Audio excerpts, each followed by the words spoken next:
여자가 이르되 주여 내가 보니 선지자로소이다.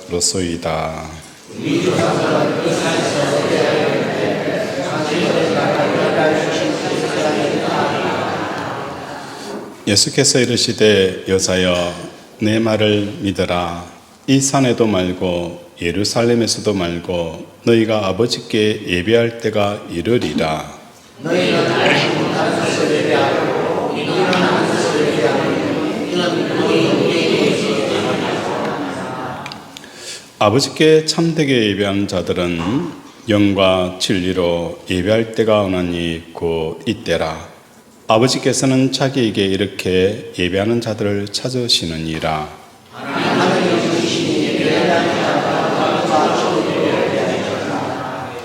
여자가 이르되 메시아 곧 그리스도라는 이가 오실 줄을 내가 아노니 그가 오시면 모든 것을 우리에게 알려주시리이다. 예수께서 이르시되 아멘. 요한복음 4장 18절 전까지의 주제는 목마름이었습니다. 예수님은 육체가 지치고 목마르셨던 것과 같이 수가성 여인은 마음이 지치고 목말라 있었습니다. 예수님께서는 이러한 내적인 목마름을 보시고 13절과 14절에 이렇게 말씀합니다. 이 물을 마시는 자마다 다시 목마르거니와 내가 주는 물을 마시는 자는 영원히 목마르지 아니하리니 내가 주는 물은 그 속에서 영생하도록 솟아나는 샘물이 되리라 라고 말씀을 하셨습니다. 우리가 예수를 믿으면 여전히 세상에 대한 목마름이 있다면 문제가 있다는 거예요. 예수님이 주시는 물은 영원히 목마르지 아니한다라고 말씀을 하는데 우리가 예수를 믿으면서도 세상에 굶주려 있다면 뭔가 문제가 있다라는 것을 우리가 스스로 점검해 보아야 하는 것입니다. 데살로니가전서 5장 16절에 보면 항상 기뻐하라. 항상 기뻐하라. 우리가 예수 믿는 사람들에게 영원히 목마르지 않는 것은 그 기쁨의 샘이 솟아오르게 되어지는 거예요. 범사에 감사하라. 이것도 감사요, 저것도 감사가 되어지는 이 삶이 이루어진다는 것입니다. 본문에서는 예수님과 수가성 여인과의 대화가 계속 진행되었습니다. 그런데 대화 속에 갑자기 예배에 대한 이야기가 불거져 나옵니다. 예수님께서는 이 여인에게 6번째 남편과 살고 있다는 것도 알고 계셨으므로 이 여인은 예수님을 뭘로 받아들이는 거예요? 선지자로 확신을 하게 되어지는 거예요. 성경은 나와 있지 않지만 이 여인이 이곳에서 6 남편을 바꿨다라고 보기는 아마 힘들 것 같아요. 다른 지역에서 살다가 또 다른 결혼을 하게 되어지면 사람들의 눈초리가 있어서 다른 곳으로 또 옮겨오는 거예요. 그래서 정확하게 이 여자가 몇 번의 남편을 바꿨는지 아는 사람이 전혀 없어요. 지금 살고 있는 남편도 모르는 거예요. 오직 누구만 아는 거예요? 나만 아는 거예요. 그런데 나만 알고 있는 이 비밀을 예수님께서 말씀을 하시는 거예요. 이 여자는 깜짝 놀란 거예요. 아니, 나 말고 알지 못하는 이 남편에 관련되어지는 문제를 이분이 안다는 것은 선지자이구나 라고 확신을 하게 되어지는 거예요. 그리고 나서 나온 문제가 예배입니다. 이 대목에서 수가성 여인이 평소에 갖고 있던 우선적인 관심이 바로 예배였다는 것입니다. 참 신기한 일이죠. 6 남편과 사는 이 여인의 삶, 예배와는 극과 극이 삶이라는 거예요. 여섯 남편과 사는 이 물욕적이고 육적인 삶을 살아가는 이 여인과 예배라는 것은 정반대되어지는 그런 것인데, 이 여사의 관심사는 뭐예요? 예배였다는 겁니다. 이게 너무너무 신기하다는 거예요. 우리는 이 여인이 왜 예배를 관심을 갖고 있는지, 그리고 이 여자가 생각하고 있는 예배가 무엇인지 이해를 해야 합니다. 이 여인은 여섯 번째 남편과 살고 있습니다. 2000년 전 중동 땅에서 여성이 자기 속에서 발생하는 그 마음의 목마름을 해결할 수 있는 유일한 길은 오직 남편뿐이었습니다. 그때 당시에 여인의 그 행복과 기쁨을 가져줄 수 있는 유일한 통념의 원리는 남편 외에는 없었습니다. 그래서 남편이라는 이 존재는 여성의 목마름을 해결해 줄 수 있는 유일한 열쇠였다는 거예요. 그러나 물이라고 다 같은 물이 아니잖아요. 물이라고 해서 다 같은 목마름을 해결해 줄 수 있는 물이 아닙니다. 홍수가 나면 물이 넘치지만 정작 마실 물이 없는 것과 같은 것입니다. 수가성 여인은 남편의 홍수 속에 진짜 마음의 갈증을 해결해 줄 수 있는 남편은 발견하지 못하고 있었다는 거예요. 여섯 남편이 있지만은 또 이 남편을 통해서 이 갈급함을 채워주지 않는다는 겁니다. 여섯 번째 남편과 살고 있는 이 여인에게 있어서 남편이 잘나고 못나고 그게 중요한 게 아닙니다. 남편의 성격이 좋으냐 나쁘냐 그게 문제가 아닙니다. 남편이 얼만큼 가지고 있느냐 없느냐 이게 문제가 아니라는 것을 이 수가성 여인이 깨닫게 되어지는 거예요. 남편 존재 자체가 이 목마름을 채우려고 존재 가운데 넣었던 그 순위 자체가 넣을 수 없다는 것을 이 여인이 깨닫게 되어진 거예요. 그래서 17절에 보면 여자가 대답하여 이르되 나는 뭐가 없다는 거예요? 남편이 없나이다. 남편이 없다라는 것은 이 여인의 심령의 고백은 진짜 남편이 내 목마름을 해결해 줄 수 있는 사람이 없습니다. 내 목마름을 해결해 줄 수 있는 사람은 없습니다. 라는 이 고백이 담겨져 있는 거예요. 그래서 예수님께서는 그래, 내 남편이 없다는 말이 옳다. 내 남편이 없다는 말이 옳다라고 그 여인을 위로하십니다. 오늘 우리 사랑하는 권속들의 삶 가운데 진짜 우리의 목마름을 해결해 줄 수 있는 남편이 없습니다라는 이 고백 앞에서 하나님의 위로가 채워지기를 주님 이름으로 축원을 드립니다. 예수님께서 유대 땅에서 그 많은 유대인들을 등지고 그 많은 사람들이 예수님을 이리로 오세요, 이리로 오세요.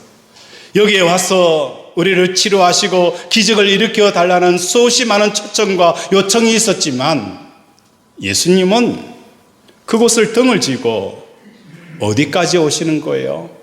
이 사마리아 땅까지 오는 거예요. 이곳까지 온 이유는 무엇 때문인 거예요? 이 여자 한 사람을 찾으려고 여기까지 예수님께서 오셨다는 겁니다. 건강한 사람에게는 어원이 필요 없지만 병든 사람에게는 어원이 필요한 것처럼 기적을 체험하고 능력을 체험하는 수천 수만 사람들보다도 오늘 이 여인 한 사람을 예수님께서 찾아오셨다는 거예요. 찾아온 목적은 다른 게 아니었어요. 세상에서 목마름을 해결할 수 없다고 느끼는 그 한 사람을 예수님께서 찾아오신 것입니다. 그리고 이러한 사람만이 정확하게 예수님을 만남이 이루어지고 신앙의 고백이 이루어지는 것을 우리에게 보여주는 것입니다.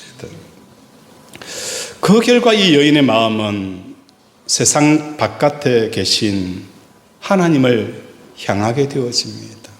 이 세상에서 내 목마름을 찾기 위해서 이리로 저기로 돌아다녔습니다. 마치 하이에나처럼 썩은 고기를 찾아서 산을 기울거리는 삶을 살았지만 어느 곳에도 내 이 배고픔과 허기진 것을 채울 수 없다는 것을 깨닫고 이 여인은 이제 하나님을 향하게 되어집니다. 여기서 문제가 되어지는 것이 하나님께 도달하기 위한 방법이라는 거예요.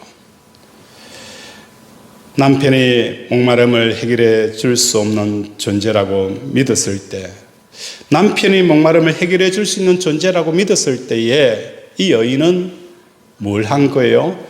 남편과 결혼을 통해서 이 남편을 얻은 거예요.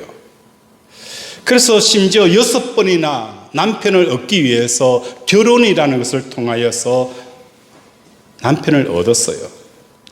그렇다면 하나님은 어떻게 남편처럼 얻을 수 있을까? 이 여인이 생각한 끝에 스스로 얻은 답은 바로 예배였습니다. 이 여인은 사마리아 사람이었습니다. 당시 사마리아 사람들의 예배를 드리는 장소는 그림심산이었습니다.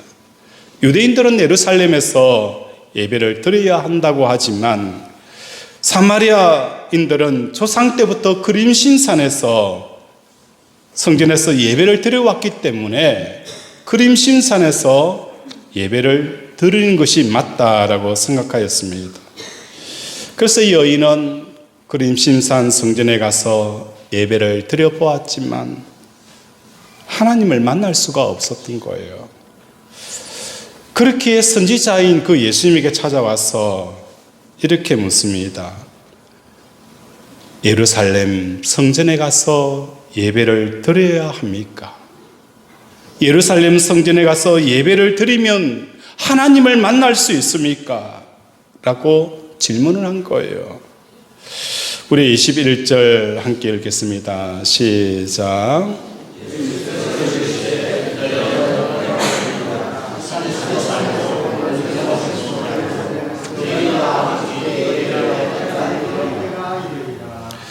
예수께서 이르시되 여자여 내 말을 믿으라. 이 산에서도 말고 예루살렘에서도 말고 너희가 아버지께 예배할 때가 이르리라 라고 말씀합니다. 예루살렘에 갈지라도 너희들이 가지고 있는 그 예배라는 형식의 틀을 통해서 아무리 예배를 드린다 할지라도 하나님을 만날 수가 없다. 네가 그림심산에 가서 예배를 드렸는데 그 속에서 하나님을 만나지 못한 거예요. 그래, 유대인들은 예루살렘 성전에서 드려야 하나님을 만날 수 있다더라. 그래서 예루살렘에 가서 예배를 드리면 정말 하나님을 만날 수 있습니까? 예수님께서는 예루살렘에 가서 예배를 드린다 할지라도 너희들이 가지고 있는 이 예배 형식의 틀을 깨지 않고서는 어느 곳에 가더라도 하나님을 만날 수 없다는 겁니다. 24절에 말씀하고 있는 것처럼 하나님은 영이시니 예배하는 자가 영과 진리로 예배할지니라 라고 말씀합니다. 예전 번역에는 이 부분을 신령과 진정으로 예배할지니라 라고 기록이 되어져 있어요. 여기서 신령과 진정으로 예배하는 것이나 영과 진리로 예배한다는 것은 어렵기는 매 한 가지입니다. 영이라는 것은, 영으로 예배한다는 것은 뭘 말하느냐? 이 영이라는 것은 목마름이 발생하는 마음이 바로 영이라는 거예요. 영, 이 목마름으로 하나님 앞에 예배를 한 거예요. 그 목마름을 채우는 길을 진리로 받아들이게 되어지는 거예요. 그래서 모든 사람들은 이미 삶에서 영과 진리로 예배를 드리며 살아가는 것입니다. 예를 들어서 돈이 많아야 행복하고 기쁠 수 있다라고 믿는 사람이 있어요. 이런 생각을 하고 돈을 얻기 위해 노력하고 수고합니다. 이 사람은 이미 목마름이 발생하는 그 대상을 향하여서 영이 작동을 하고 있는 겁니다. 영과 진리라는 것은 목마름의 대상이 무엇인가를 결정하게 되어지면 그 목마름의 대상을 실제로 얻기 위하여서 길을 찾는데 이게 진리라는 거예요. 결국 모든 사람이 이미 영과 진리로 예배 과정을 밟으며 살아가는 것입니다. 문제는 그 대상이 하나님이 아닐 뿐이라는 거예요. 돈이나 건강이 될 수 있으며 가족의 형통이나 성진이 될 수 있고 명예나 권력을 얻을 수 있습니다.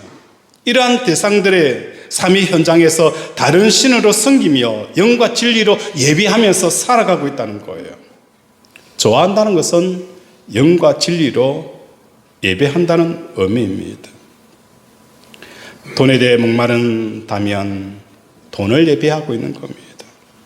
건강에 대해서 목마르다면 나는 이미 이 마음, 결핍되어져 있는 이 마음, 이 영으로 예배를 하고 있는 겁니다.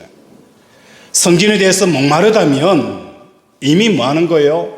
내 안에서 영과 그 성진을 얻기 위한 그 길을 통해서 우리는 영과 진리로 그 성진의 예배를 드리고 있다는 거예요. 명품이나 자동차라면 그것은 이미 우리는 뭐 하는 거예요? 자동차를 예배하고 있다는 것입니다. 이것이 영으로 드리는 예배입니다. 이처럼 우리는 다른 신으로 명품도 예배하고 건강도 예배하고 성진도 예배하고 합격도 예배합니다. 그러나 소원하며 목말라는 모든 것을 예배하는 중에 하나님만 예배하고 있지 않다는 거예요. 하나님만 예배하고 있지 않은 거예요. 정말 우리의 마음속에 이 영으로 하나님 이거 정말 이루어지기를 원합니다. 그렇게 지정되어져 있는 그 대상 이미 영으로 우리는 예배를 하고 있다는 거예요. 그걸 얻기 위해서 우리는 길을 찾는데 그것은 바로 진리라는 거예요. 결국은 사람들은 모든 삶의 현장에서 영과 진리로 예배를 하고 있다는 거예요. 하나님은 우리에게 말씀합니다. 마음을 다하라. 마음을 다한다는 것은 뭐 하는 거예요? 우리의 모든 갈망과 우리의 모든 소원함이 하나님이 되어져야 된다는 거예요. 그런데 우리의 이때까지 예배는 이 마음을 다하는 것은 이 영을 다하는 것은 하나님 외에 다른 대상이 되어진 거예요. 예수님께서 이제까지 사람들이 다른 신을 영과 진리로 섬겼던 것처럼 삶의 현장에서 영과 진리로 하나님의 섬길 때가 되었음을 우리에게 가르쳐 주고 있는 것입니다. 여인은 이제까지 남편에 대해서 영과 진리로 예배해 왔습니다. 그러나 남편을 5번이나 바꾸고 6번째 남편과 살면서 남편의 그 마음의 목마름을 해결될 수 없음을 깨닫게 되어지는 거예요. 삶의 현장에서 남편을 영과 진리로 예배했던 것처럼 이제는 통일한 삶의 현장에서 영과 진리로 하나님을 예배하는 것입니다. 그래서 이 여인이 6 남편을 데리고 살고 있지만 예배가 가장 궁금하였던 이유가 바로 여기에 있었다는 거예요. 채워도 채워지지 않는 그 남편을 통해서 목마름을 이제는 뭐 하는 거예요? 이 세상에서 찾는 게 아니라 세상 밖에 계시는 하나님을 찾기 위해서 어떻게 하면 내가 어느 곳에 가서 예배를 드리면 내가 하나님을 만날 수 있습니까? 라고 가장 먼저 그의 인생에 가장 궁금한 그 예배에 대해서 예수님에게 물은 거예요.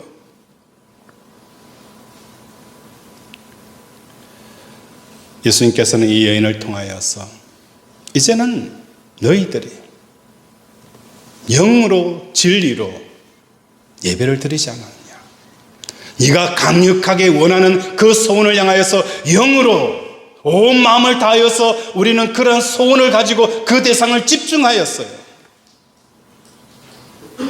그리고 그것을 얻기 위해서 살아온 거예요. 이제는 그 대상이 누가 되어져야 된다는 거예요? 하나님이 되어져야 된다는 거예요. 하나님이 되어져야 되는 거예요. 이래 되어질 때에 이 여인이 이제는 진리에 대한 관심을 가지게 되어지는 거예요. 사명 현장에서 마음의 목마름인 그 영을 세상 밖에 계신 하나님을 향하게 되어지는 거예요. 그럴 때 수가성 여인과 같이 어떻게 하나님을 내 남편이 얻는 것처럼 하나님을 얻을 수 있습니까? 라는 이 진리의 문제를 질문하게 되어지는 거예요. 예수님 제자들이 예수님과 3년 반 동안 동거동락하며 살았습니다. 베드로는 예수님이 어느 곳을 가든지 다 따라가겠습니다 라고 고백을 했어요. 그래서 풍랑이는 바다도 따라갔고 바다 위를 걸을 때에도 주여 나를 걸어가게 하소서 바다 위를 걸었어요. 예수님이 가는 곳마다 다 따라다녔어요. 제자들도 예수님을 따라다녔어요. 그런데 마지막에 예수님께서 제자들에게 너희들은 나가는 곳에 올 수 없다. 예수님, 왜 우리가 예수님 가는 곳에 갈 수 없습니까? 우리는 3년 반 동안 예수님이 어느 곳을 가든지 우리는 따라갔습니다. 예루살렘에 가서 돌에 맞아 죽을 환경 가운데서도 우리는 예수님을 따라갔습니다. 왜 지금은 못 따라오고 나중에 올 수 있다라고 하십니까? 예수님을 따라갈 수 없었던 이유는 무엇이었을까? 예수님이 이 땅에서 예루살렘으로 또 갈릴리로 이방 지역으로 갈 때는 다 따라다닐 수 있었지만 예수님께서 십자가에 죽으시고 하나님 보좌 우편에 올라가게 되어지니 제자들이 더 이상 따라갈 수가 없었어요. 왜? 그 길은 이 세상에서 나와 있는 길이 아니기 때문인 거예요. 그 길은 세상에서 갈 수 있는 길이 아니라는 거예요. 아무리 가려고 해도 갈 수 없는 그 길, 그것은 예수님이 바로 뭐 하는 거예요? 하늘로 올라가 버렸기 때문에 제자들은 갈 수가 없었다는 거예요. 그러나 너희가 조금 있으면 오리라. 어떻게 해서 간 거예요? 예수님이 가셨던 그 길을 따라가는 거예요. 예수님이 십자가에 달릴 때에 나도 예수님과 함께 십자가에 달림으로 이제는 수평으로 갈 수 없는 그 길들이 하늘로 갈 수 있는, 내 아버지께 내 마음을 온전히 보낼 수 있는 그 길이 열리게 되어진 거예요. 그래서 예수님이 길이라는 거예요. 왜 길이 필요하냐? 세상의 평지의 길이면 얼마든지 따라갈 수 있지만 예수님이 길인 이유는 그 길은 세상의 길이 아니기 때문이에요. 그거는 하늘로 올라가는 길이고 만왕의 왕 대신 하나님 앞에 가는 길이기 때문에 예수님 말고는 갈 수가 없다는 거예요. 이 여인은 진짜 예배하고 싶고 진짜 만나고 싶고 진짜 이 굶주림을 해결할 수 있는 유일한 길은 하나님밖에 없다는 것을 깨닫고 하나님께 가고 싶은 거예요. 가고 싶지만 길이 없는 거예요. 아무리 가려고 해도 갈 수가 없는 거예요. 어떻게 하면 갈 수 있습니까? 26절에 보면 내가 그 길이다 라고 말씀하는 거예요. 마음이 굶주려 있고 하나님만이 나의 진정한 이 목마름을 해결할 수 있는 그 대상으로 인정하게 되어질 때에 그때서 누가 보이는 거예요? 그때서 무엇이 보이는 거예요? 십자가가 보인다는 거예요. 십자가가 보인다는 거예요. 제자 양육을 하면서 어느 집사님이 이런 이야기를 하더라고요. 목사님, 저는 주일학교 때부터 모태신앙입니다. 제가 어릴 때부터 주일학교 들은 게 자기를 부인하고 자기 십자가를 지는 이 삶을 배웠어요. 내가 신학을 하고 또 여러 가지를 다 하고 이제서 그 십자가, 자기 자신이 죽는다는 게 뭔지, 십자가 이 복음이 뭔지를 이제는 알겠습니다라고 고백을 하는 거예요. 이 십자가 복음의 능력이 나타나는 것은 어느 때 나타나느냐? 세상에 이 굶주림을 해결할 수 있는 남편이 없다는 것을 깨닫는 사람, 오직 하나님만이 나의 소망이 된다는 것을 깨닫는 사람, 그 사람에게는 이 십자가 복음의 능력이 나타나는 거예요. 그걸 깨닫기 전에는 그냥 마음속에 그냥 십자가일 뿐인 거예요. 내가 왜 자기 자신을 부인해야 되는지 그 이유가 있다는 거예요. 우리 하나님이 얼마나 좋은 분인지. 우리 예수님이 땅에 오신 목적이 있잖아요. 아버지 안에 있는 이 기쁨을 너에게 주려 합니다. 그걸 주기 위해서 예수님이 십자가 죽은 거예요. 아버지 안에 있는 이 기쁨이 어떤 것인가를 우리는 맛을 모르니까 뭐 하는 거예요? 세상 맛에 취하여서 그죠? 살아가는 겁니다.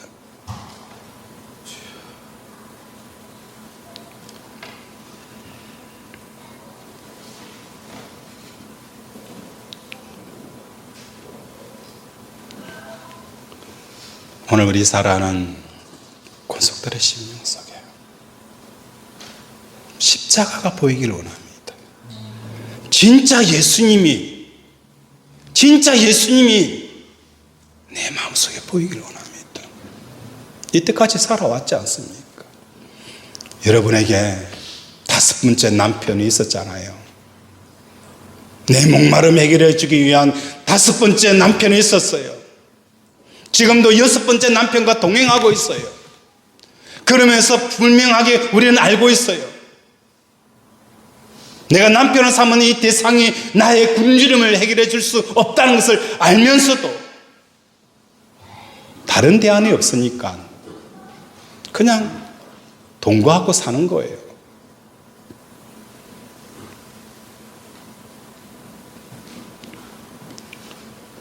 우리 복음성가 주를 위한 이곳에 우리 찬양 한번 하도록 하겠습니다.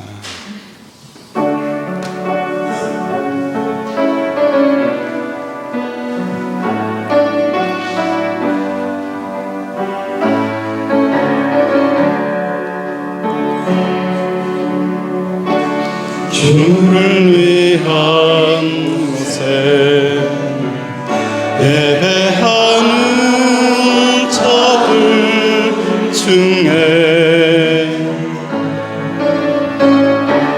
그가 찾는 이 없어 주님께서 슬퍼지네.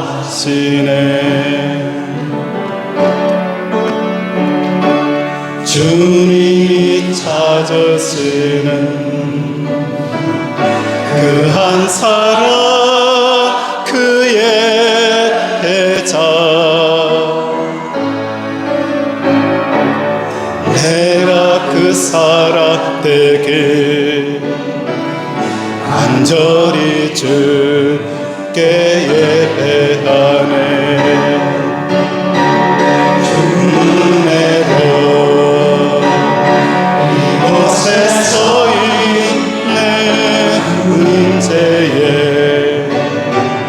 엎드려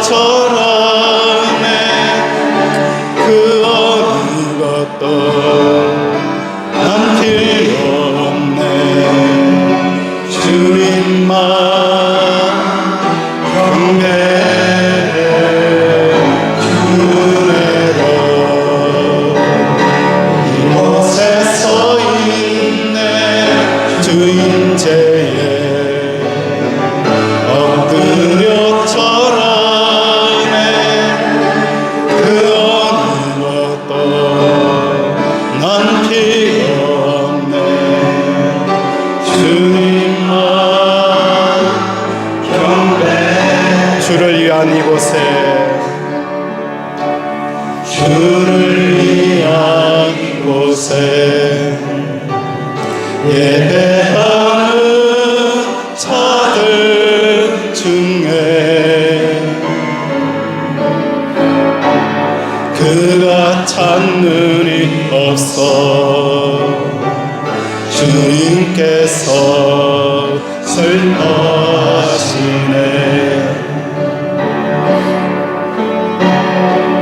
주님이 찾으시는 그 한 사람, 그의 자.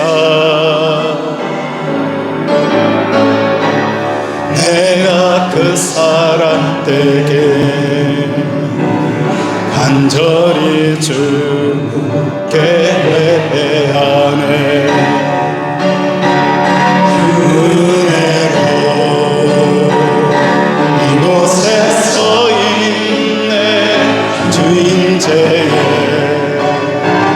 엎드려 절하네. 그 것도 난 필요 없네. 주님만 경배해 주네로. 이곳에 서 있네. 주인제에 엎드려 절하네. 그 어느 것도 난 필요 없네. 주님만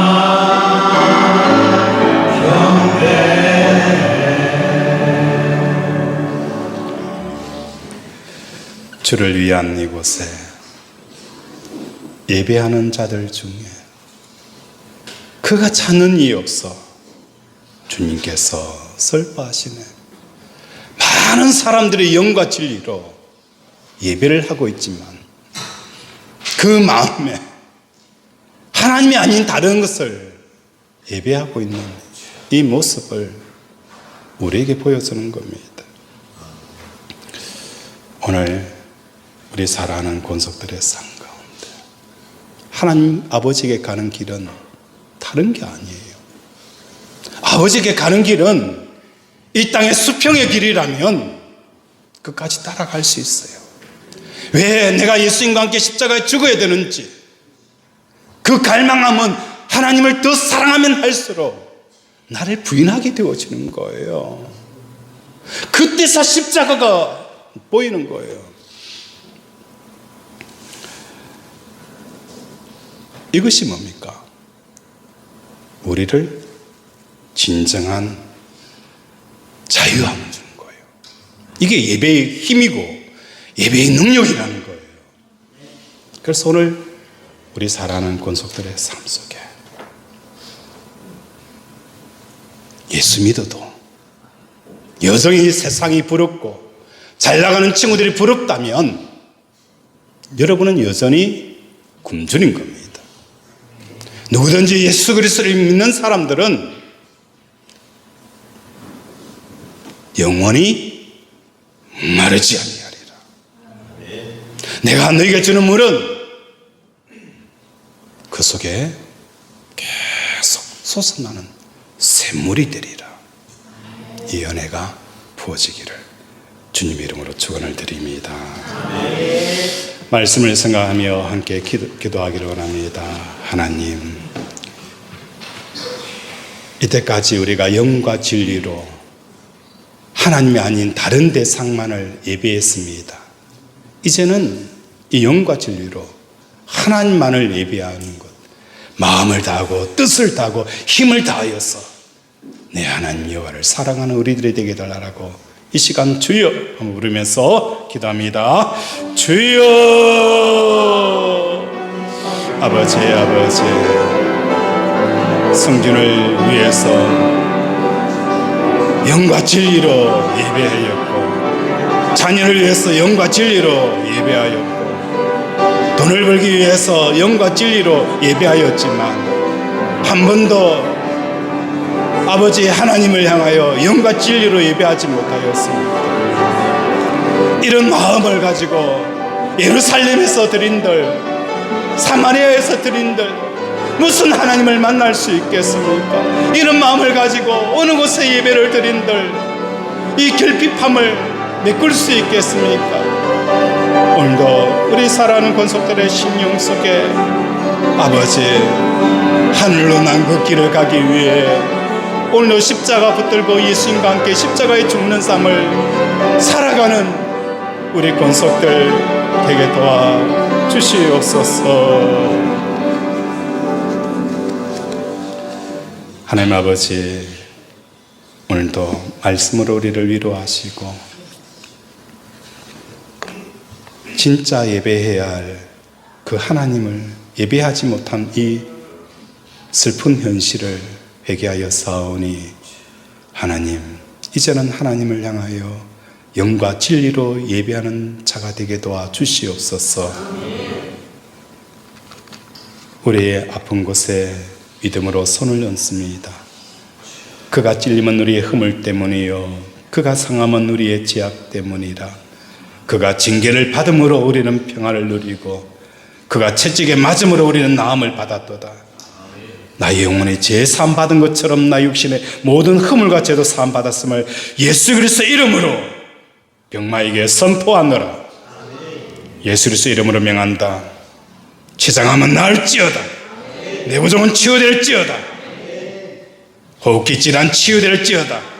관절염, 피부병, 불면증, 불안증, 각종 암은 예수 그리스도 이름으로 명하노니 깨끗하게 치유될지어다. 오장육부에 구멍이 난 부분은 치유될지어다. 막힌 부분은 뚫어질지어다. 내 혈관들은 깨끗하게 치료될지어다. 하나님, 오늘도 믿음으로 선포한 모든 자리마다 치유 역사가 일어나게 하시고 회복의 역사가 일어나게 하여 주시옵소서. 예수 이름으로 기도드립니다.